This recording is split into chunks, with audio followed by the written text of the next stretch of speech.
All right, so we're back. We're at 210, 211. You can actually start to see the hop break happening here. So what's happening right now is that obviously it's boiling, but the boil starts underneath, breaks up. See this foam is kind of clearing out, and so what we're going to do is we're going to wait till that clears out completely before we add our hops. I'm going to help it along by stirring it a little bit.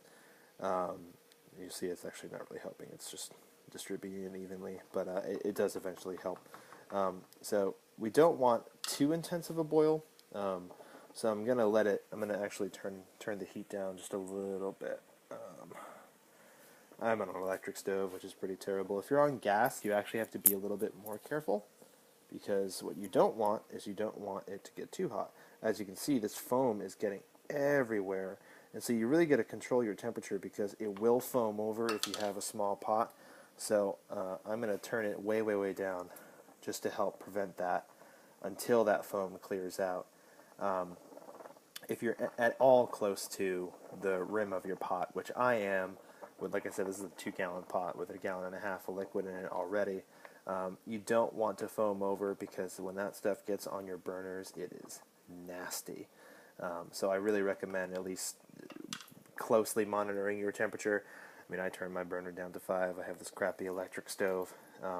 So once this clears out a little bit, we'll add our hops.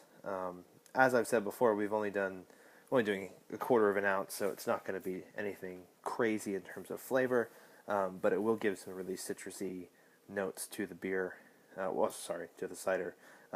Essentially, what we're doing right now is we're making a beer base for the cider, so it will taste like a cider, but it will be a malty cider, almost like an apple ale with an emphasis on the apple, which is something that I really like in a cider. So if you're into that, this is definitely the recipe for you. So here we are. I think we're good enough. It doesn't have to be 100% clear. You can have this much foam left over and still be okay. So what we're going to do right now is we're going to add our hops. I'm going to actually turn the heat back up a little bit. All right, here we go. So I have 1/4 ounce of Centennial hops. These have an alpha acid content of 11.1, and that's what your concern should be when you pick a hop for this particular recipe. You want about 6% of alpha acids.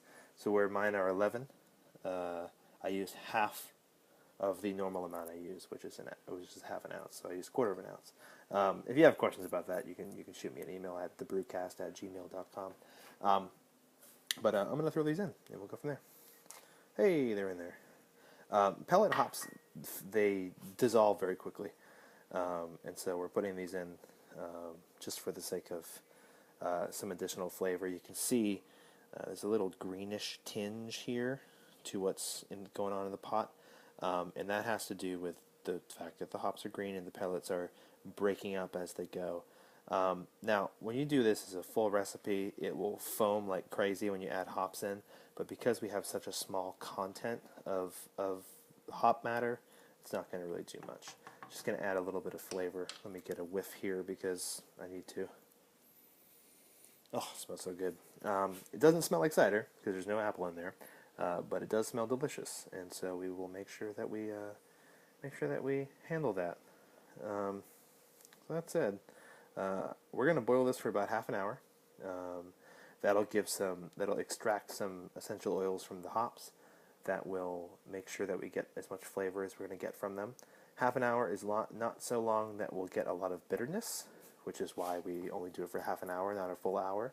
So we only get a little bit of bitterness, just to really balance the beer out, because you'll get the sweetness and the tartness from the apple.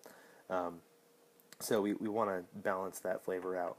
I'm going to turn my heat back up now that we're cleared out, and I don't have to worry about a boil over too much. You boil it at a fairly strong boil for about half an hour, and once we're done with that, I'm actually not going to show the next step. When you're done with your boil for half an hour, you want to cool the beer down. I'm going to do it just with an ice bath in the sink here. I'm going to fill this up with salt and ice and use that to cool the pot down. You don't need a ton of water. You actually don't want more water or anything past the water line in your pot, because it will float and you don't want it to float. So you want to just make sure that you get enough to go up to the water line, put the ice in there, put some salt in there, which helps that cold distribute itself, and you want to chill it down to about 70 degrees. You can do actually significantly higher than that, because depending on the temperature of your apple juice, when you add it to it, it will balance out. You want the eventual product of 4 gallons of apple juice plus this to balance out to about, I would say, around 80 degrees. And 80 and under is fine for the beer yeast to do its work. Anything higher, the yeast won't actually start working until it drops temperature far enough. So you want to just be careful about that. And until then, we'll check in a little bit. So happy brewing.